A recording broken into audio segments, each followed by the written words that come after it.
You like elephants? I like elephants. Every story you see on elephants has to do with conservation and the horrible poachers and how intelligent elephants are. And my favorite thing is how they mourn the loss of elephants that die in their herd. And they're just amazing, remarkable animals. But I got to tell you a secret. Not everyone likes them.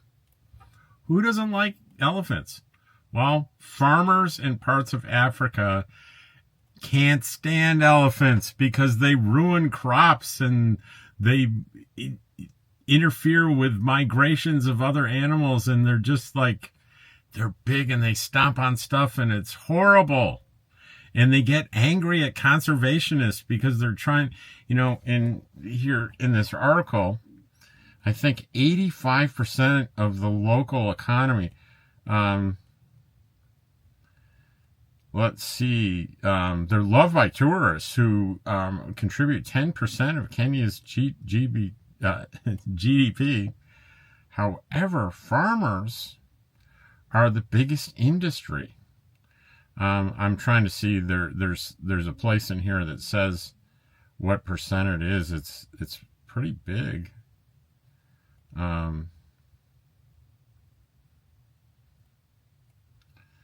But it's in here somewhere. You can read the article, but it's a big part of their economy is farming, and the elephants are just killing it.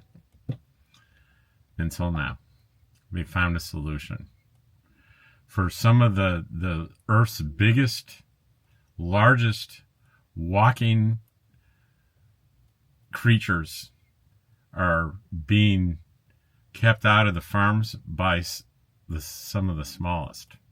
Bees. Now we've heard, no one likes being stung by a bee, but we hear great things about bee, how good they are for the ecosystem with the pollination, and we can go on and on about that, and how bees have been, at one point, seemed as endangered as elephants were. It's scary. We don't want to lose the bees. But they found that if they raise bees along the perimeter of their farm, elephants don't like it. They go elsewhere. So it's a humane, easy solution to that problem. So we get more bees, we get more crops from the farms, and all the elephants, they're paying the price because they got to walk around. They got to go someplace else. And I don't think they care. It's a minor inconvenience for our friends the elephant. It's a great story. I hope you enjoyed it. I'll see you tomorrow.